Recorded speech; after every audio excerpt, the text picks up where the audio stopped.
ఎర్రగడ్డలు అయితే చక్కగా ఎర్రగా యాగాలి. ఇది ఆల్రెడీ తీసిన వీడియో కూడా కొంచెం వెనక్కి అయితే వెళ్ళిపోయింది. ఇంకా వెళ్ళిపోయినా ఏం చేయలేము, దీని వరకే చూసుకోవచ్చు. ఇప్పుడు వరకు మీకు మసాలాలన్నీ చూపించాను కదా, అదంతా వెనక్కిపోయింది. మళ్ళీ చూపించేది చింతపులుసు కలిపి పెట్టుకున్నాను. ఇక్కడ టమోటాలు సన్నగా కట్ చేసి పెట్టుకున్నాను. చిన్న చిన్న ముక్కలుగా బాగా తొందరగా యాగుతాయి, పులుసు బాగా దిగుతుంది. 3 ఎండుమిరపకాయలు, మెంతులు, ఆవాలు, జీలకర్ర, ధనియాలు, కొంచెం పచ్చెనపప్పు వేసి వేయించి పొడి చేసి పెట్టుకున్నా. చేపల కూరకి సూపర్ టేస్ట్ ఉంటుంది, స్మెల్ బాగుంటుంది. ఇప్పుడు ఈ ఈ ఎర్రగడ్డలు అయితే పచ్చివాసన పోయేంత వారికి మనము ఏం చేసుకోవాలి. ఎర్రగడ్డలు అయితే తెగిపోయి టమాటాలు వేసారు.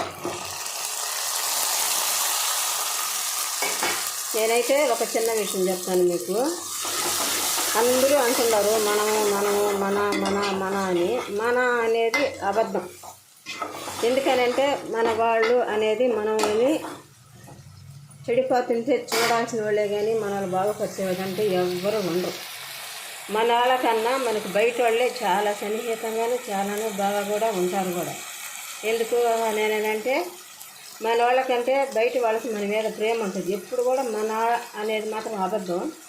రేపు అనేది లేదు, ఈరోజు అనేది మాత్రమే నిజం. ఇది మాత్రమే నాకు తెలిసింది. ఎందుకంటే నాకైతే ఏమీ తెలియదు. మనల్ని మనం నమ్ముకొని మనం చేసుకుంటూ పోవడమే. మనం వెనక్కి తగ్గకుండా మన పని ఏదో మనం చేసుకుంటూ పోతా ఉండడమే. మనవాళ్ళు మనకి ఏదో చేస్తారు, మనకి ఏదో అవద్ది, మనవాళ్ళు మనకు మేలు చేస్తారు అన్నంత అబద్ధం. మనవాళ్ళు మనకు మేలు చేయరు ఎప్పుడు. మనం పైకి వస్తున్నామని అంటే వాళ్ళకి అసూయ పుట్టద్ది నిజంగానే కూడా. లేకపోతే మనవాళ్ళు మనకు సహాయం చేయాలనుకుంటే ఏ రూపంలో చేయకూడదు, చేయరు. అదే బయట వాళ్ళు అయితే ఇప్పుడు నాకు వయసు అయిపోయింది, అయ్యో పాపం పెద్ద ఆవిడ ముసలాని ఏదో కష్టపడి ప్రయత్నిస్తుంది చేద్దామని ఎంకరేజ్ చేస్తారు, ముందుకి కూడా నడిపిస్తారు కూడా. మనవాళ్ళు అయితే ముందుకు నడిపించరు. నీకు అది అవసరమా, అది నువ్వు చెయ్యాలా అని అంటారు. కొంచెం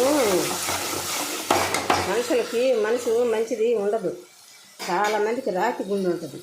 ఆ రాతి గుండె ఉన్న వాళ్ళతోటి మనం మాట్లాడలేము, మనం చేయలేము. ఇప్పుడు ఈ టమాటాలకి సన్న మంట పెట్టి బాగా మగ్గనిద్దాం. ఇప్పుడు ఇది బాగా ఏగిపోయింది. సాల్ట్ వేద్దాం. ఇంత మటుకు వేయలేదు సాల్ట్ వేద్దాం. అది చాలా దీనికి కొంచెం వేద్దాం. అంటే 1.5 స్పూన్ వేసినట్లు లెక్క. మన వల్లే మనం నమ్ముకుంటా ముందుకు వెళ్ళాలండి, తగ్గకూడదు, భయపడకూడదు. నాకైతే చాలామంది కాలేజీ పిల్లలు, మగపిల్లకాయలు కానీ ఆడపిల్లకాయలు కానీ చాలామంది నాకు ఎంకరేజ్ చేశారు. మీరు ఈ వయసులో ఇలా చేయాలని మీరు పట్టుదల కలిగి చేస్తున్నారు కాబట్టి ఆంటీ మీరు ముందుకు సాగిపోండి, ఎట్టి పరిస్థితుల్లో కూడా ఆగొద్దు అన్నారు. నేనైతే అలాగ ఆగకుండానే వెళ్ళిపోతున్నాను. 2 స్పూన్ల కారం వేస్తాను. ఎందుకంటే చేపల కూర కదా, కొంచెం పుల్లగా కారంగా ఉప్పుగా ఉండాలి. ఇది 2 స్పూన్ల కంటే తక్కువే వేసాను. అంటే కొంచెం పైకి వేయకుండా మెంతుల పొడిలో వేసాను. ఇందాక వేసాను కదా 3 ఎండుమిరపకాయలు, చూసారా ఇంత బాగా ఎర్రగా వేయించుకోవాలి. వేగిపోయిన తర్వాత ఇప్పుడు మనం చింతపులుసు పోసుకోవాలి.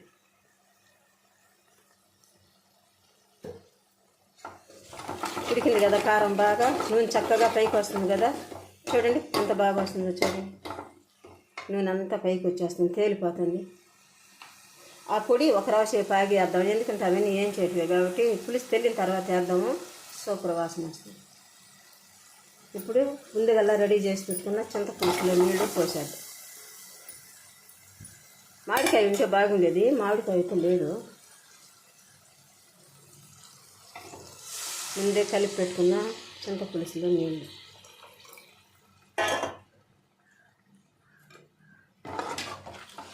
ఇవి చాలవు. ఇంకా కొంచెం నీళ్ళు వేసి పులుసు ఉడకనిస్తాను. చేపలు అంటే పెద్దగా ఏం వేయనండి, అన్ని పులుసులు అన్నీ ఫ్రై చేసేస్తాను. కాకపోతే వేసేది ఏందని అంటే కొన్ని తలకాయలు తోకలు మాత్రమే. ఇందాక కలిపాను కదా చేపల ఫ్రైకి ఎక్కువగా ఫ్రై మాత్రమే తింటారు. పులుసులో మొక్కలంటే ఇంక తలకాయలు ఇవన్నీ వేస్ట్. మా మనవడు ఉన్నాడు, బాగా తింటాడు. చూడండి చేపలు అయితే నేను చాలా చక్కగా వాళ్ళు తోమిచ్చిన చేపల్ని చూడండి ఎంత బాగా శుభ్రంగా కడగాలి. నాకు అలా కడకపోతే నాకు అస్సలు నచ్చదు, బాగుండదు. చూసారా ఎంత బాగున్నాయో, తెల్లగా కడిగేసాను. అంతే బాగుంటుంది నేను చేసే కూర.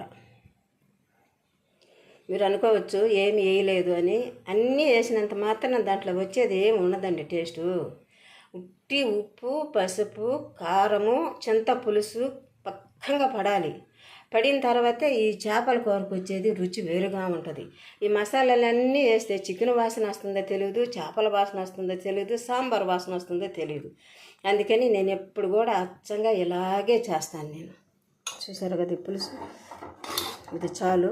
కొంచెం తెల్లనిచ్చి మూత పెట్టేస్తాను, కొంచెం తెల్లనిచ్చి చేపలు వేస్తాను.